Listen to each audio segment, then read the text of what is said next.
সবার প্রথমেই আবহাওয়ার খবরের দিকে অবশ্যই নজর রাখতে হবে, কারণ আজ যাদের ছুটি ছিল তারা হয়তো বাড়িতে ছিলেন, কিন্তু যারা বাইরে বেরিয়েছেন তারা বুঝতে পেরেছেন যে কতটা সাংঘাতিক গরম ছিল। এবং চৈত্রে এই 40 ডিগ্রি এবং যা পূর্বাভাস রয়েছে আগামী দুদিন আরো তাপমাত্রা বাড়বে এবং তার পাশাপাশি পুরুলিয়া বাঁকুড়া পারদ উঠবে 40 ডিগ্রিতে। আর কলকাতায় তাপমাত্রা বাড়ার পূর্বাভাস রয়েছে এবং তা 36 ডিগ্রি ছুঁই ছুঁই। আমাদের সঙ্গে সরাসরি রয়েছে প্রতিনিধি বিশ্বজিৎ। এই তো সাংঘাতিক অবস্থা দেখছি, মানে এখনই যদি এই অবস্থা হয় পরে গিয়ে কোথায় ঠেকবে?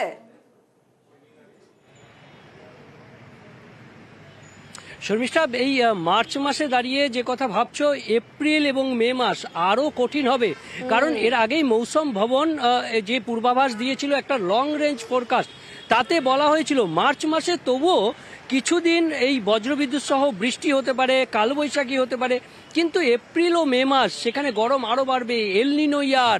কাজেই যে গরম এখন দেখা যাচ্ছে সেটা কিন্তু এপ্রিল মে মাস এবং জুন মাসের প্রথম দিকে সেখানে চরম গরম হবে এবং সেই গরম তাপমাত্রা কোথায় গিয়ে ঠেকবে তার ইয়ত্তা নেই, কারণ এপ্রিলেই 40 ডিগ্রি ছুঁয়ে যাবে তাপমাত্রা, এমন মার্চ মাসেই 40 ডিগ্রি ছুঁয়ে যাবে তাপমাত্রা চৈত্রের মাঝামাঝি। আর তাতেই যে গরম, তাতেই হাঁসফাঁস অবস্থা এবং দুপুরে কার্যত বেরোনো যাচ্ছে না। সকাল থেকে দুপুর হতে হতেই কিন্তু যা গরম পড়ছে, তাতে অনেকেই যারা নির্বাচনী প্রচারে প্রার্থীরা যারা রয়েছেন সেই প্রার্থীরা কিন্তু এখন একদম আমরা সেই ছবিও তো অবশ্যই দেখাবো, কারণ ভোটটা তো একেবারে ভরা গরমের মধ্যে রয়েছে। আর তুমি যে লাইভ দিচ্ছ আমি দেখতে পাচ্ছি তোমার চুল উঠছে, তোমার পিছনে থেকে গাছের পাতা উঠছে, দেখতে ভালো লাগছে, কিন্তু এই হাওয়া যে গায়ে কতটা কষ্ট দিচ্ছে যারা বাইরে আছেন তারাই বুঝতে পারছেন। দক্ষিণবঙ্গের তাপমাত্রা আগামী 2-3 দিনে আমরা 2 থেকে 3 ডিগ্রি বাড়ার সম্ভাবনা দেখতে পাচ্ছি। এপ্রিলের শুরু থেকে মানে পশ্চিমের জেলাগুলোতে টেম্পারেচার 40 ডিগ্রিও কিন্তু টাচ করতে পারে।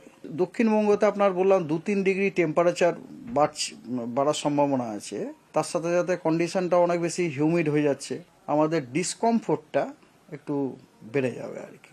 31 তারিখে গোটা গ্যাঞ্জেটিক ওয়েস্ট বেঙ্গলের সব কটি জেলাতে হালকা বৃষ্টির সম্ভাবনা আছে। আর সতর্কতাও দেওয়া হয়েছে আমাদের মেদিনীপুর এবং ঝাড়গ্রাম। বিশ্বজিৎ, তুমি যে বিষয়টা বলছিলে যে প্রার্থীরা সাংঘাতিক অবস্থা, তাদের প্রচার চালাতে গিয়ে সাংঘাতিক কষ্ট হচ্ছে, চৈত্রে এই মুহূর্তে নাজেহাল অবস্থা, কিন্তু ভোট যদি দেখতে হয় সে তো এপ্রিল থেকে শুরু, এপ্রিল মে জুন এই 3 মাস তো মানে আরো খারাপ অবস্থা। যারা প্রচার করছেন অবশ্যই তাদের জন্য এবং যারা ভোটের সময় ভোট দিতে যাবেন তাদের জন্যও। একদমই, যারা কলকাতা বা সংলগ্ন এলাকায় যাদের ভোট, তারা কিন্তু সেই প্রার্থীরা অনেকেই প্রথম দিকে যে অনেকটা সময় পেয়েছেন এই ভেবে যারা নিশ্চিন্তে ছিলেন, তাদের কিন্তু এখন চিন্তার ভাঁজ কপালে, কারণ যেভাবে গরম পড়ছে তারা অনেকেই ভাবতে শুরু করেছেন যে এবার প্রচারের কায়দাটা একটু বদলে ফেলবেন, কারণ প্রথম দিকের দফায় যে কোচবিহার বা দার্জিলিং বা উত্তরবঙ্গের যে ভোটগুলো হবে, তারপর যত দিন যাবে তত গরম বাড়বে। আর আবহাওয়া দপ্তরের যা পূর্বাভাস তাতে এপ্রিল মেতে আরও গরম বাড়বে। এখনই যখন দিনের বেলায় যত দুপুর হচ্ছে তত গরম বাড়ছে, বাইরে বেরোনো দুঃসাধ্য হয়ে যাচ্ছে, কড়া রোদের তেজ, তাতে একেবারে দাবদাহ অবস্থা। তাতে অনেক প্রার্থী ভাবছেন, যেমন দক্ষিণ কলকাতার মালা রায়ের সঙ্গে কিছুক্ষণ আগেই কথা হচ্ছিল, তিনিও বলছেন যে সন্ধেবেলায় আমরা প্রচার করব, একদম সকাল। কেউ কেউ বলছেন একেবারে সন্ধেবেলায় প্রচার করবেন। অর্থাৎ এই দিনে দুপুরের যে প্রচার, সেই প্রচার অনেকেই এড়িয়ে যেতে চাইছেন এবং এখন থেকেই প্ল্যানিং করা শুরু করে দিয়েছেন। বিশেষ করে দক্ষিণবঙ্গের বেশিরভাগ প্রার্থীরাই এখন থেকেই তারা প্ল্যানিং করছেন যে এই প্রচারগুলো একেবারে মর্নিং ওয়াকে প্রচার এবং ইভিনিং ওয়াকে প্রচার, এই দুটো প্রচারেই জোর দিতে চাইছেন প্রার্থীরা, কারণ বাঁচতে হবে লড়াই করতে গেলে। নির্বাচনে তো প্রতিদ্বন্দ্বিতা করতে হবে, নির্বাচনের দিন তো আসল লড়াই, তার আগেই এই যে স্ট্র্যাটেজি নিয়েই চলতে চাইছেন বেশিরভাগ প্রার্থীরা। একদম, তারা নিজেদের মতন মানে প্রচার কৌশল তো অবশ্যই তারা নিচ্ছেন, কিন্তু এই গরমকে কিভাবে যুঝতে হবে ভোটের সময় সেই বিষয়টাও কিন্তু ভাবনা চিন্তা শুরু করে দিয়েছেন। ধন্যবাদ বিশ্বজিৎ। এবার একটু বরানগরের দিকে নজর রাখা যাক। যখন তৃণমূলের প্রার্থী তালিকা প্রকাশ হয় তখন অনেকেই ক্ষোভ প্রকাশ করেছিলেন, তার মধ্যে সায়ন্তিকাও ছিল, কারণ তাকে 2021-এ বিধানসভা সভায় টিকিট দেওয়া হয়েছিল, যদিও সে জয় পায়নি, কিন্তু কোথাও কি সে 2024-এর লোকসভা ভোটের টিকিট আশা করেছিল? সেই কারণেই তো ক্ষোভ প্রকাশ করেছিলেন। কিন্তু সেই ক্ষোভে কি প্রলেপ দেওয়ার চেষ্টা তৃণমূল কংগ্রেসের? কারণ বরানগরে যে বিধানসভা উপনির্বাচন রয়েছে সেখানে তৃণমূল কংগ্রেসের প্রার্থী করা হলো সায়ন্তিকা বন্দ্যোপাধ্যায়কে, যার বিপরীতে রয়েছেন বিজেপি প্রার্থী সজল ঘোষ।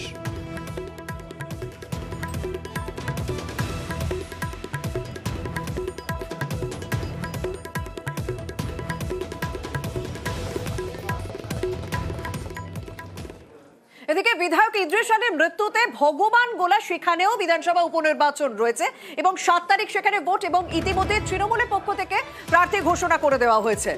সেখানে রেয়াত হোসেন সরকার তৃণমূল কংগ্রেসের প্রার্থী ভগবান গোলা বিধানসভা উপনির্বাচনে। যে গুরুদায়িত্ব দিয়েছেন সেই গুরুদায়িত্ব আমি একদম সবাইকে নিয়েই মাঠে নেমে পড়বো এবং সবাইকে নিয়ে আমরা এই ভোট বৈতরণী পার হবো এবং ভোট প্রচারে আমরা নেমে পড়বো। আমরা প্রতিপক্ষকে কিছু মনেই করছি না আমরা এই মুহূর্তে। নিশ্চয়ই আমরা সেই চ্যালেঞ্জে আমরা এবারও অ্যাকসেপ্ট করব এবং সেই জায়গায় আমরা পৌঁছানো, সেই রেকর্ড আমরা ব্রেক করার চেষ্টা করব। জনগণকে সঙ্গে নিয়ে আমরা চেষ্টা করব।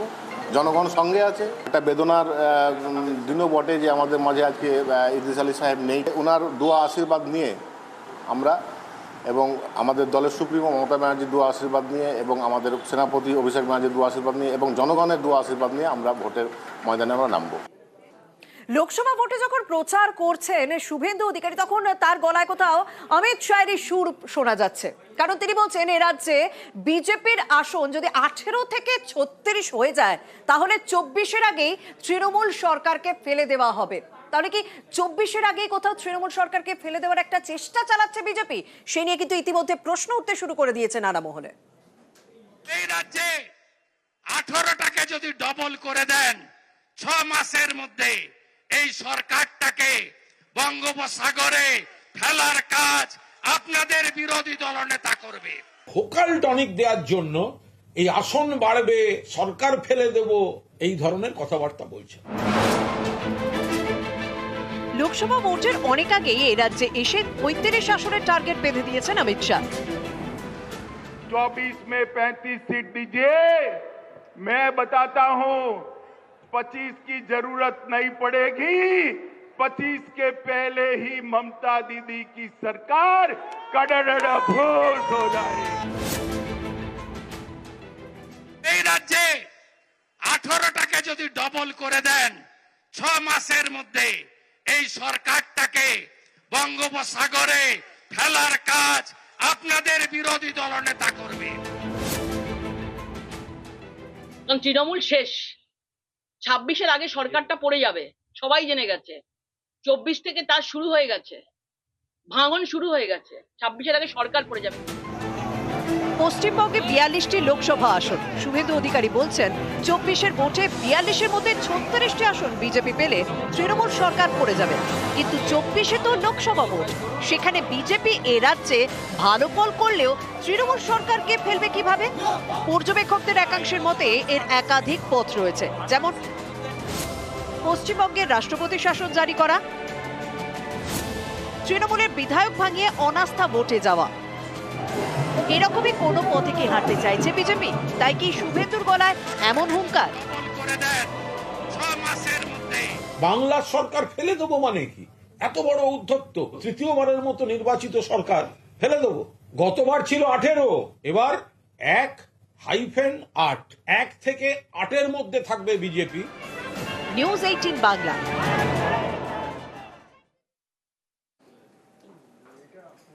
এদিকে বহরমপুরে তৃণমূল কংগ্রেসের প্রার্থী হচ্ছেন ইউসুফ পাঠান। সেখানে বহরমপুরে বেশ কিছু প্রচারের জন্য ছবি লাগানো হয়েছে। দেখা যাচ্ছে ইউসুফ পাঠান তিনি বিশ্বকাপ হাতে ধরে নিয়েছেন, পাশে সচিনের ছবি রয়েছে। কিন্তু সেই ছবিতেই কোথাও আপত্তি রয়েছে, কারণ কংগ্রেসের পক্ষ থেকে ইতিমধ্যে কমিশনে অভিযোগ জানানো হয়েছে। কমিশনে অভিযোগ জানানোর পর জাতীয় নির্বাচন কমিশনের পক্ষ থেকে আপাতত সেই পোস্টার খোলার নির্দেশ দেওয়া হয়েছে তৃণমূলকে, কারণ সচিন আইকন। কিন্তু কি কারণে পোস্টার খোলা সেটা নিয়ে কিন্তু অনেক মহলে, বিভিন্ন মহলে এখনো পর্যন্ত দ্বন্দ্ব রয়েছে, কারণ বিষয়টি পরিষ্কার নয়। যদিও এই পোস্টার আপাতত খোলার নির্দেশ তৃণমূলকে।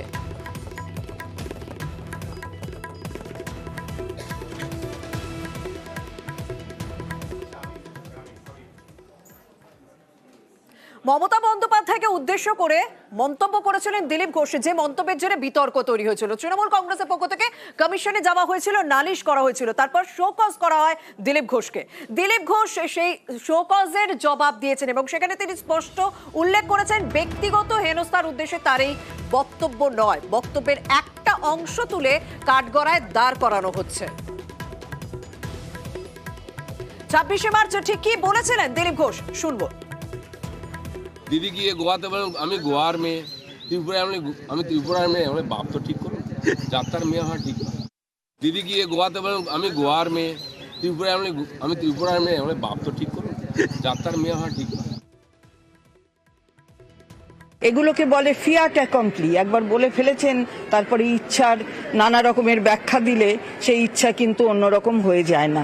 আমরা এবার দেখব যে নির্বাচন কমিশন, উনি উত্তর দিয়েছেন, নির্বাচন কমিশন কি স্টেপ নেয়। তা আমরা আমাদের কথায় বলেছিলাম যে উনি এই কথাগুলো বলেছেন কি বলেননি, বলে থাকলে এটা তো অমার্জনীয় অপরাধ। উনি এখন যতই ব্যাখ্যা দিন, ওই যে বললাম বলা হয়ে গেছে, উনি ওনার শোকজের জবাব দিয়েছেন, সেটা উনি কজ দেখিয়েছেন।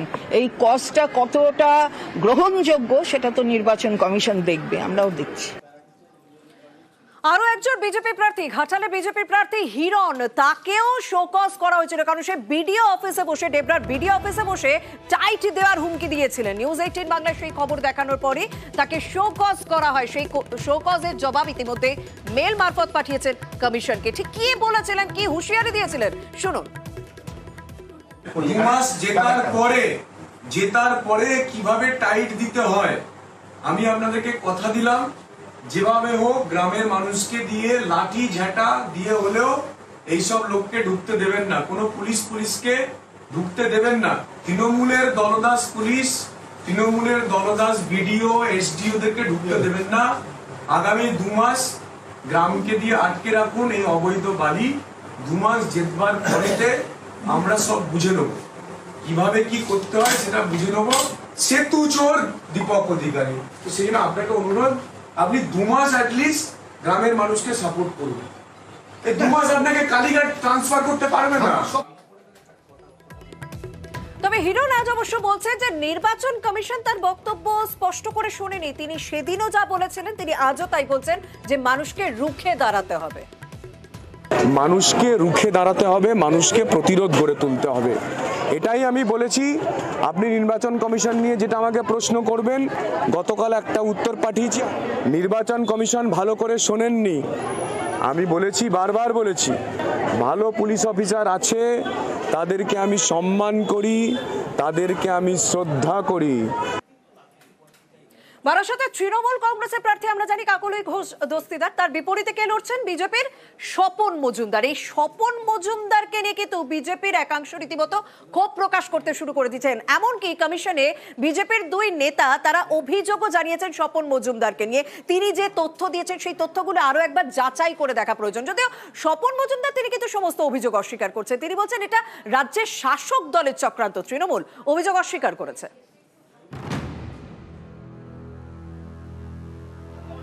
স্বপন মজুমদার বারাসত লোকসভা কেন্দ্রের বিজেপি প্রার্থী, তিনি আবার মাদক পাচার মামলায় অভিযুক্ত। এ নিয়ে বারাসতের বিজেপি কর্মীদের একাংশের মধ্যে ক্ষোভ। তাদের দাবি প্রার্থী বদল করা হোক। মাদক পাচারে অভিযুক্ত ব্যক্তিকে প্রার্থী হিসেবে তারা মানতে নারাজ। আমরা চাইছি, আমাদের তো আর সব জায়গায় অ্যাক্সেস করার সুযোগ নেই, প্রার্থী অন্তত চেঞ্জ করে আরো যোগ্যতম প্রার্থীকে দেওয়া হয়। বিভিন্ন সংবাদ মাধ্যমে যেসব জেনেছি তার থেকে তিনি যোগ্যতম লোক নন। বিজেপি প্রার্থীর বিরুদ্ধে বিজেপি নেতৃত্বের কাছে নালিশ করেছেন বারাসতের 2 বিজেপি নেতা সুভাষ চন্দ্র রায় এবং উৎপলা বিশ্বাস। পাশাপাশি কমিশনেও তারা চিঠি দিয়েছেন। তাদের দাবি 21-এর ভোটের নির্বাচনী হলফনামায় মাদক মামলা সম্পর্কিত বিভিন্ন তথ্য গোপন করে থাকতে পারেন স্বপন মজুমদার। বিষয়টি খতিয়ে দেখুক কমিশন। স্বপন মজুমদারের শিক্ষাগত যোগ্যতা এবং সম্পত্তি সংক্রান্ত তথ্য খতিয়ে দেখার আবেদন করেছেন বারাসতের 2 বিজেপি নেতা। টিএমসির পক্ষ থেকে করা হচ্ছে, যাদেরকে দিয়ে করানো হয়েছে পয়সার প্রবলন মাল খাইয়ে টিএমসির পক্ষ থেকে করানো হচ্ছে। কার্যকর্তা এগুলো করতে পারে না, ক্যান্ডিডেট পরিবর্তন করবে কিসের জন্য? আমি কি বিজেপি থেকে আসিনি, না বিজেপি করি না? আমি একজন সিটিং এমএলএ। টিএমসির এই নোংরামি মানুষ খাবে না, আর খাচ্ছে না। আসল ঘটনা উনি কি অস্বীকার করতে পারেন যে তিনি একটা ড্রাগ ডিলার? তিনি মাদক মামলায় তার জেল হয়েছিল আসামে। অভিযোগটা তো হচ্ছে বিজেপির কার্যকর্তাদের। আজকে উত্তর দিতে গেলে তৃণমূলের ঘাড়ে দোষ চাপিয়ে পার পাবেন না। স্বপন মজুমদার পেশায় ব্যবসায়ী, অনেক বছর ধরে বিজেপিতে। 2016 সালে বনগাঁ দক্ষিণ কেন্দ্র থেকে বিজেপির টিকিটে লড়ে হেরে যান, 21-এ জেতেন। মাদক মামলায় 2017 সালে অসমে তাকে গ্রেপ্তার করে পুলিশ। এবার লোকসভা ভোটে লড়বেন স্বপন মজুমদার বারাসাত কেন্দ্র থেকে, কিন্তু তার কেন্দ্রের বিজেপি কর্মীদের একাংশ তাকে প্রার্থী হিসেবে মানতে নারাজ। সম্প্রতি তার বিরুদ্ধে বারাসাতেও পোস্টার পড়ে। এবার স্বপন মজুমদারের বিরুদ্ধে দলের কাছে এবং কমিশনে নালিশ বারাসাতেরই দুই বিজেপি নেতার। 17 লক্ষ ভোটার, আর তার মধ্যে 2 জন কর্মী যদি কিছু একটা বলে, তো বিজেপিতেও এরকম 2 একজন থাকতে পারে যারা বিক্রি হয়ে যায়, যাদের মস্তিষ্ক সমস্যা থাকতেই পারে। এই নিয়ে ছোট ছোট ব্যাপার, এগুলো আমরা ভাবি না, না কোনো গোষ্ঠীকন্দল নেই। দেখুন, এরা নোংরা রাজনীতি হচ্ছে। স্বপন মজুমদারের জবাব দিয়ে দিয়েছে, ওটা পরবর্তী সময় উনি নির্দোষ এই বিষয়ে প্রমাণিত হয়ে গিয়ে ওখান থেকে ছাড়া পেয়ে গেছেন আসাম থেকে। নিউজ 18 বাংলা। বাম ও কংগ্রেসের মধ্যে আসন সমঝোতা না হওয়ার জেরে সমস্যা দেখা দিয়েছে কোচবিহারে, কারণ সেখানে ফরওয়ার্ড ব্লকের প্রার্থীকে ভোট দেওয়ার জন্য কংগ্রেস কাছে আবেদন করা হচ্ছে বামেদের পক্ষ থেকে। যদিও কংগ্রেস তারা মানতে নারাজ, কারণ তারা সেখানে তো নিজেদেরই প্রার্থী দিয়েছে। তারা কিন্তু অবশ্য পুরুলিয়ার কথা তুলে ধরছে। আমরা আহ্বান জানাচ্ছি সাধারণ কংগ্রেস কর্মীদের কাছে, আপনারা বামফ্রন্টের প্রার্থীকে ভোট দিন। প্রার্থী যখন আমরা দিয়েছি, সিম্বল দিয়েছি, স্কুটনি হয়ে গেছে, 11 মোমেন্টে বললে তো হয় না। লোকসভা কেন্দ্র কোচবিহার, 24-এর ভোটে এখানে চতুর্মুখী লড়াই। বিজেপি তৃণমূল আগেই প্রার্থী ঘোষণা করেছিল, তারপর করে বামফ্রন্ট। তাদের প্রার্থী ফরওয়ার্ড ব্লকের নীতিশ চন্দ্র রায়। এই কোচবিহারে প্রার্থী দিয়েছে কংগ্রেসও। কোচবিহারে কংগ্রেস প্রার্থী পিয়া রায় চৌধুরী।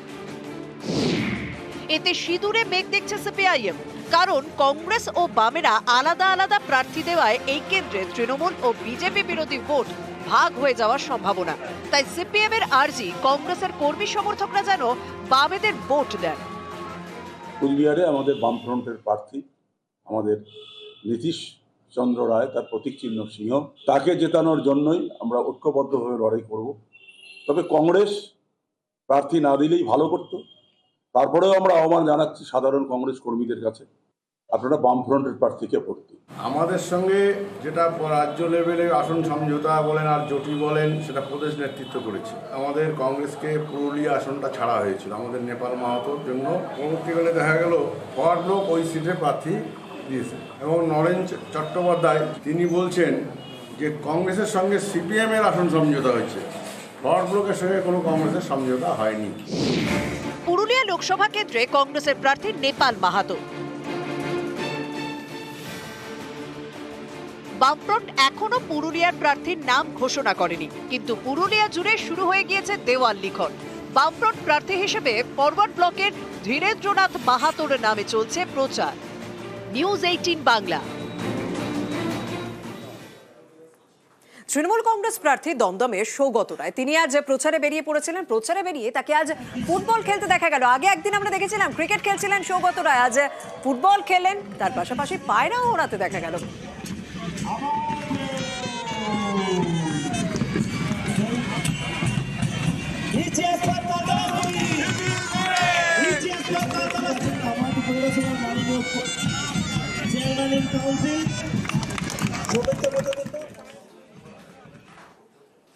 এদিকে শ্রীরামপুরে তৃণমূল কংগ্রেস প্রার্থী কল্যাণ বন্দ্যোপাধ্যায়, তিনিও প্রচারে বেরিয়েছিলেন। দোলনায় চাপতে দেখা গেল, মানে একেবারে অন্যরকম মুডে দেখা গেল প্রচারে কল্যাণ বন্দ্যোপাধ্যায়কে। শিশুদের সঙ্গে দোলনায় চাপলেন, জনসংযোগও সারলেন। চণ্ডীতলা বিধানসভার মশাট বাজার থেকে শিয়াখালা পর্যন্ত প্রচারও করলেন।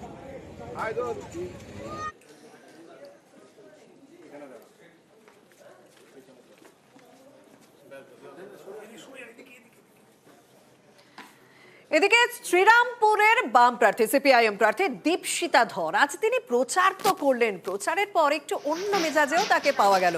গান গাইতে শোনা গেল উত্তরপাড়ার কলেজ মোড় থেকে। তিনি আজ প্রচার শুরু করেছিলেন। দলীয় কর্মীর বাড়িতে গিয়ে গানে মজলেন দীপশিতা।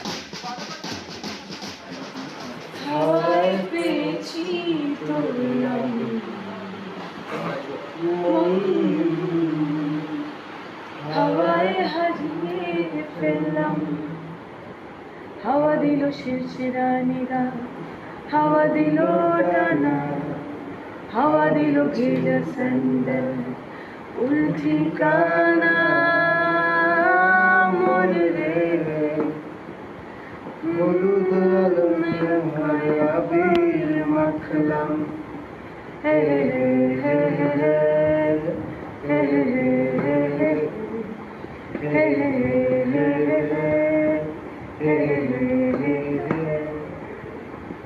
আদরের ডাকে যদি আছে এই নাম কিছু ঘুমপাড়ানি গান গছে, বোঝো না এটুকু শিলালিপি মনে নেই, আলে পড়ালো খালি হওয়া মন জাগে না জাগে না।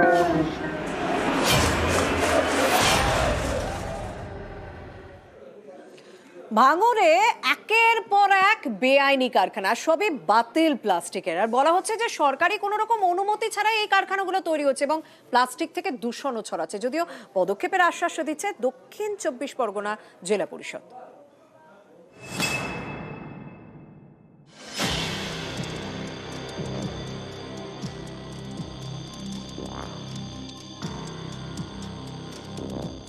দক্ষিণ 24 পরগনার ভাঙড়, এখানে ব্যাঙের ছাতার মতো গজিয়ে উঠেছে একের পর এক কারখানা, বাতিল প্লাস্টিকের কারখানা।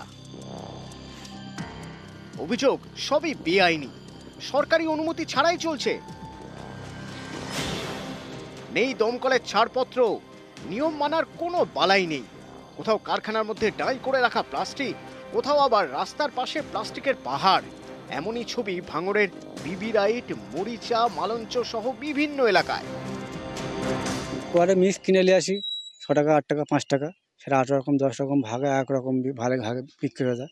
যারা কলকাতার পার্টি আসে আমাদের কাছ থেকে একটা স্তরে করে নিয়ে যায়। কোন রকমে রোজ গুণাটাই হয়, তাছাড়া অন্য কিছু হয় না। এখানে বেশি নেই, একটা কারখানা আছে, পাশে একটা আছে, আর ওখানে দুখানা আছে। তো এখানে কি দমকলের কোনো অনুমতি টতি কিছু নেওয়া আছে? সেটা আমার জানি, কোম্পানি জানে। রাস্তার পাশে বাতিল প্লাস্টিকের পাহাড়, দীর্ঘদিন এই প্লাস্টিক পড়ে থাকছে মাটিতে। অভিযোগ এর থেকে ছড়াচ্ছে দূষণ।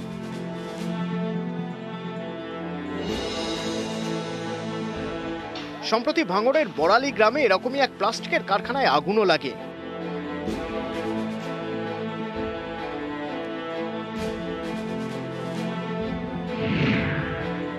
এই বেআইনি কারখানাগুলো অবিলম্বে প্রশাসন এবং শাসক দলের কি নজর ওখানে পড়ে না? এই বেআইনি প্লাস্টিক কারখানার উপরে নজর দেওয়া হোক, তাদেরকে আইনি আওতায় এনে এবং সরকারি সুযোগ সুবিধা দিয়ে যেন সুষ্ঠুভাবে পরিচালনা করে। বিরোধীদের কাজই হচ্ছে অভিযোগ করা, আর আমাদের কাজ হচ্ছে কাজ করা। তাহলে প্রশাসনের পক্ষ থেকে এর আগে যে সমস্ত অভিযোগ পেয়েছি, বা আমরা এর আগেও বহু এই ধরনের বজ্র যে সমস্ত কারখানা রয়েছে সেগুলো আমরা উদ্যোগ নিয়ে বন্ধ করেছি। যদি এরকম 2-1টি আরও চলে থাকে তাহলে নির্দিষ্ট আকারে আমাদের প্রশাসনের কাছে বা আমাদের কাছে যদি এরকম কোনো খবর আছে, নিশ্চিতভাবে আমরা ব্যবস্থা নেব। ভাঙড় থেকে কল্যাণ মণ্ডল, নিউজ 18 বাংলা। পুকুর ভরাটা একটা সব থেকে বড় সমস্যা হয়ে দাঁড়িয়েছে আবারও শ্যামনগরে। সেই শ্যামনগরে দিনে দুপুরে সবার সামনে পুকুর ভরাটে কাজ চলছিল। ভূমি ও ভূমি রাজস্ব দপ্তরে খবর যায়, তখনই আধিকারিকরা সেখানে পৌঁছন। আধিকারিকরা পৌঁছে সেই কাজ বন্ধ করেন, আর্থমুভার বাজেয়াপ্ত করেন, এমনকি সেই পুকুর আগের মতো অবস্থায় ফিরিয়ে দেওয়ার কথা বলা হয়েছে।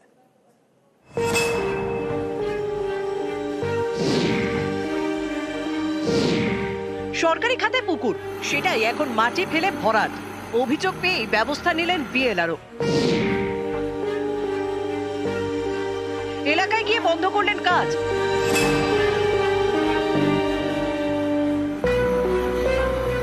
উত্তর 24 পরগনা ভাটপাড়া পুরসভার 30 নম্বর ওয়ার্ড শ্যামনগরের নতুন গ্রাম। বছর দুয়েক আগে এখানে একটি জমি কেনেন দিলীপ সেন। সরকারি খাতায় এই জমিটি অবশ্য পুকুর। অভিযোগ কয়েক মাস ধরে এই জমিতে ফেলা হচ্ছে মাটি, একটু একটু ভরাট করা হচ্ছে। সম্প্রতি এই জমিতে আর্থ মুভার নামিয়ে মাটি সমান করা হচ্ছে। বৃহস্পতিবার এই অভিযোগ পৌঁছায় বারাকপুর 1 নম্বর ব্লকের ভূমি ও ভূমি রাজস্ব আধিকারিকের কাছে। তারপরই তৎপরতা। শ্যামনগরের নতুন গ্রামে পৌঁছে যান ভূমি ও ভূমি রাজস্ব আধিকারিক। পুকুর ভরাটের কাজ বন্ধ করে দেন। বিএলআরও নির্দেশ দেন পুকুরকে আগের অবস্থায় ফেরাতে হবে। বাজেয়াপ্ত করা হয় আর্থ মুভার। আমি খবর পাওয়া মাত্রই আমরা মুভ করেছি, জেসিবিটাকে সিজ করা হয়েছে।